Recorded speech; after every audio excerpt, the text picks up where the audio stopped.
So, I grew up with with Superman. I know. Some fight I was like, words wait, here. wrong one. I want to bring up the incredible cast of Superman and Lois. You know him as Superman and Clark Kent. Tyler Hecklin, come on out, sir. And you know her as the incredible Lois Lane. Give it up for Bitsie. How are you, Bitsie? You guys are incredible. I love this show. It's something that me and my family watch together all the time, and they got sucked right in. And something that we haven't really seen Superman or Lois really do, besides in Superman Returns where Lois is a mom, is be parents. And we get to see their relationship, the good and the bad and all of it that comes with it. When you guys first started the show, what was your initial thoughts on the relationship of Lois and Clark? And because Lois really keeps the show grounded, and what did you want to bring to the role of Lois that went beyond the page?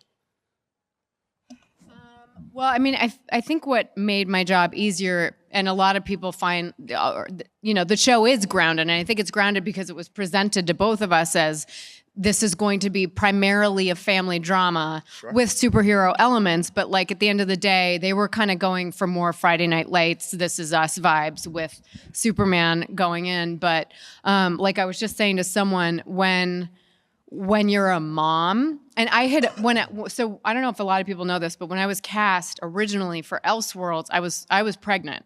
So in Elseworlds, you can kind of see I was 6 months pregnant, and I don't know that it was initially, there was supposed to be a line where I say to Melissa Benoist, I'm pregnant, but I was showing. But I think when you introduce, you have children to the equation, the stakes are just instantly so much higher.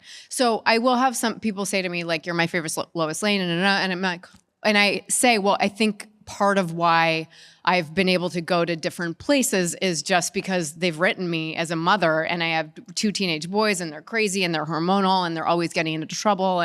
But like, I have a 5-year-old daughter, and you don't, having a kid like really changes everything. Right. All of a sudden your life, like my life, doesn't matter really anymore. It's all about her and keeping her safe and happy. Listen, I'm a dad of a 9-year-old, so I totally get it. Tyler, you debuted as Superman in Supergirl. When that happened, did you know that the show was already in the works, or was it just kind of like you were just going to do the Supergirl show without any knowledge of the Superman show? This was something that just this was something that just kind of kept like adding on and adding on. I was only supposed to do 2 episodes, those first 2 episodes of that season. They called back a few months later and were like, "Hey, would you want to come back and do the final 2 episodes of this season?" I said, yeah. Then it was like, hey, I'm gonna bring you back for the crossovers if you want to, but just so you know, it's the last time they're saying I can use you as a character. I might even kill you. And I was like, yeah, do what you gotta do, man. It's fine. It's supposed to be 2 episodes. I don't know, it's gonna be 7 now. Great. And it just kind of kept developing from there. So no, definitely not the original plan. No, because the other thing that was weird is because he had been sort of told that he might get killed off, and I had been told on the DL from the get-go when I was cast in 2018 that if fans like you and Tyler together, and I'd never met him, so kudos to like David Rappaport, our casting director, who's phenomenal for casting us both without even a chemistry read. But I had been told if the fans really like you two together, I have a good feeling that there's going to be, you'll get your own show. That's incredible. So we were told very different things. Very different things. Wow. Look, I don't know if I'm not ready for this show to be over, guys. Like, I am definitely not ready for this to be over. But in the extended finale trailer, there's a moment where Clark and Lois are talking about what they think Superman and Lois will be remembered for. Lois answers with truth, justice, and a better tomorrow. No, he says a better tomorrow. Sorry, yeah. Truth, justice, and a better tomorrow. Bitsie and Tyler, for you guys, as Superman and Lois, what do you guys want to be remembered for, and what you added to the roles of and the legacy of Superman and Lois? I'll be honest, I don't really want to be remembered for anything. Sure. This will make sense when I finish it.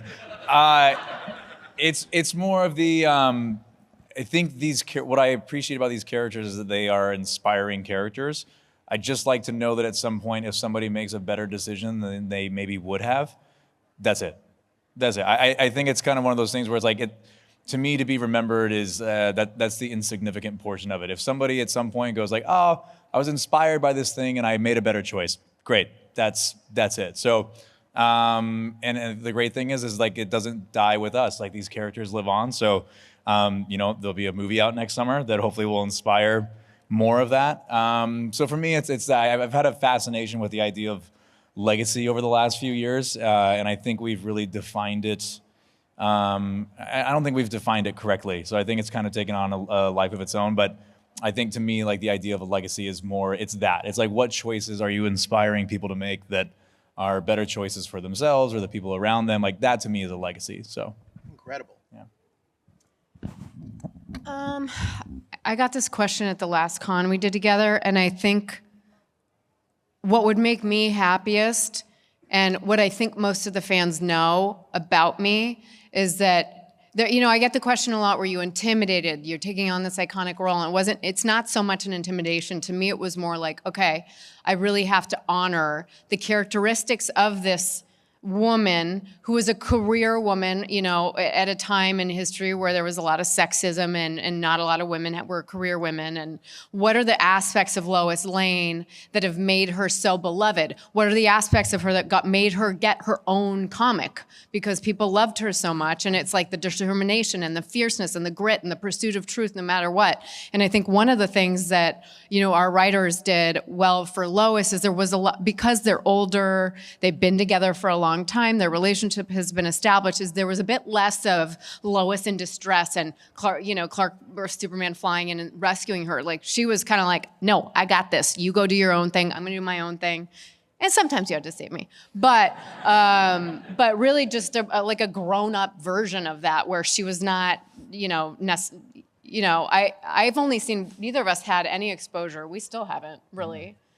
To any other iterations. I had seen Superman 1, the Donner film, and that was it. And he had seen an episode of Lois and Clark, and that was it. And we just kind of decided to do our own thing. But and also just Lois Lane as a mother, That's incredible. Yeah. Speaking of inspiration, it's interesting because growing up, I always looked at Superman as much of all of us did, as a symbol of hope. But watching the show, I do strive to be a better parent simply because of the parenting style that Lois and Clark kind of have. And it's real struggles with having teenagers, I can imagine, right? But I was just going to say, those are great answers. I do want to ask, because I know originally, correct me if I'm wrong on this, but originally the show was planned to go 7 seasons. Is that? I don't know if 7 was the actual number, but I think ballpark, the assumption was somewhere around At least 7 or 8 7. seasons, Yeah. something like that. Yeah. Was what? Were there any parts of the characters of Clark and Lois that was pitched to you that you'd like to have explored more? I think it would have been fun to do an episode where she had powers. I think that would have been cool. But I saw him struggling with the suit because it's heavy. So I think I would have wanted like one and done. Sure. Yeah. I would have liked to have really seen them handling the kids going off to college. Like, empty nest now. I think we would have been like, let's bone. Like, let's get them out of here. Get them out of here. Yeah. These guys Let's out of get here. it on. You're going to school where? That's not far enough. Go further. Get out of here. Yeah. Hello, how are you? Good, how are you? Doing well. I was wondering if you could choose like a different character to play for a day, which character would you choose? From our show or from the DC universe or what? From your show. I had a good answer. You can do from the DC universe if you'd like. Batman. You'd be good at that. Thank you. You would be a great Batman. Maybe Catwoman. Oh, look at that. Good answers. We come as a package deal, so it's like. Hey, James Gunn, if you're listening, we got Batman and Catwoman right up here. Really sad to see the show end, but really excited to see the next episode, the series finale. But curious if there's any ideas around like a comic book spinoff that continues the story, or if there's a way forward for all these amazing stories, because it feels like there's stories still to be told. Or even in animation, I'd like to add. Would you guys be down to come back in animation? I would totally do animated. Essentially, Yeah. I don't have to put the suit on for that, right? Yeah. I mean, you could if you wanted. I think we're good. I think we're good. Hey, sweatpants and a t-shirt sounds good to me. I'll call Jim Lee. I'll say there's been demand for it. Yeah. I think the fact that we got to come back for the 4th season to wrap up the story and really put a bow on it was a really nice opportunity that we got. Could there be spin-offs from there? I mean, the great thing about the genre and the multiverse and all that, there's always opportunities for that, right? So I mean, the answer is always yes. But I don't know. I'm very content with what the writers put together for us in this 4th season. And since the finale is in 2 days, I'm going to shut up before I ruin anything for everybody. Hello, how are you? Yeah, you don't say anything. Don't. Yeah, she knows. So, I grew up with Superman. I know. Some fight I was words like, here. wait, wrong one. I even have some cousins here who will probably be able to tell some embarrassing stories of me growing up, wearing a cape and whatnot. But wanted to say, love both your portrayals in the show. I mean, as Lois and Clark, Superman, it's amazing. But I wanted to ask if either of you two have a embarrassing Grant Gustin story so I can tell him to get him to blush later at the booth.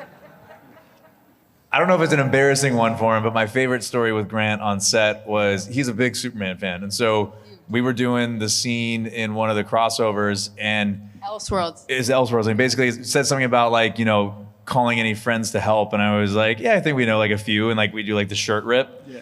And they were doing this shot where they pushed in on the shirt when I ripped it open. And so camera pushes in, I rip it, and I just hear Grant go, it was so great. I don't think they actually used that take because I'm pretty sure I didn't laugh out loud, but I was laughing and my chest was going up and down from that.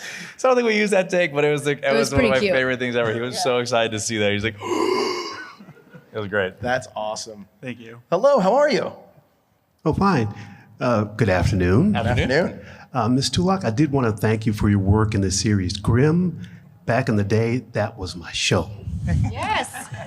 And for you, Mr. Hecklin, you wore in various iterations of the Superman costume. Which one of them was the most comfortable? Great question. The Fleischer suit. The Fleischer suit was the most comfortable. That one had the most give. It moved a lot more. It was also the cutest. It was fun. I loved it. I did have fun with that one. And so also that scene was amazing. Yeah. With the green car. With the car, with the Volkswagen, with the, I guess ours was a Cruiser, but that scene, our flashback scenes with that, with Atom Man and all that, I really did enjoy that one. And that one was, yes, that one was the one I see in the closet. It's just oh, it's a good day today. Yeah, nice. Yeah. Thank you. Yeah. Thank you, sir. Great on camera too. It looks so they did such a good job, man. So in this show, what are you, the two sons? Which one's your favorite? Character-wise. I mean, it's pretty obvious. Young Mr. Kent is my favorite. You sure? You get good at dodging this question. There's no way I'm answering that. Thank you.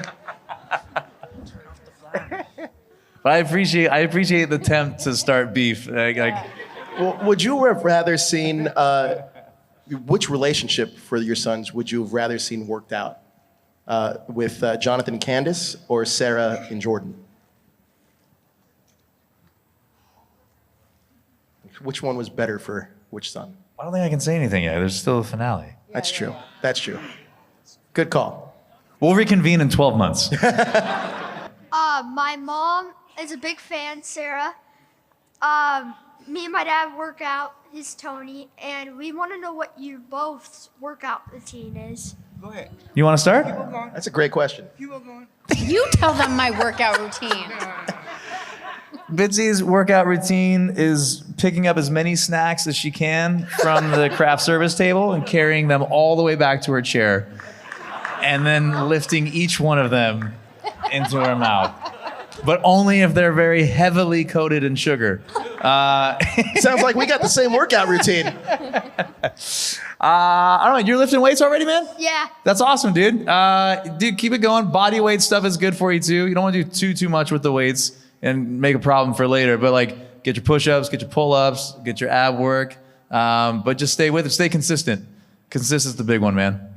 Thank you. You got it, buddy. Straight Keep from going, bud. Superman. Keep going. Guys, thank you so much for coming out. Before we go, let's thank our ASL team who makes these panels accessible for everybody. Guys, let's give it up for Bitsie and Tyler. They are incredible. Go meet them at their booth. Take some photos. Thank you guys so much for coming out. Thank you.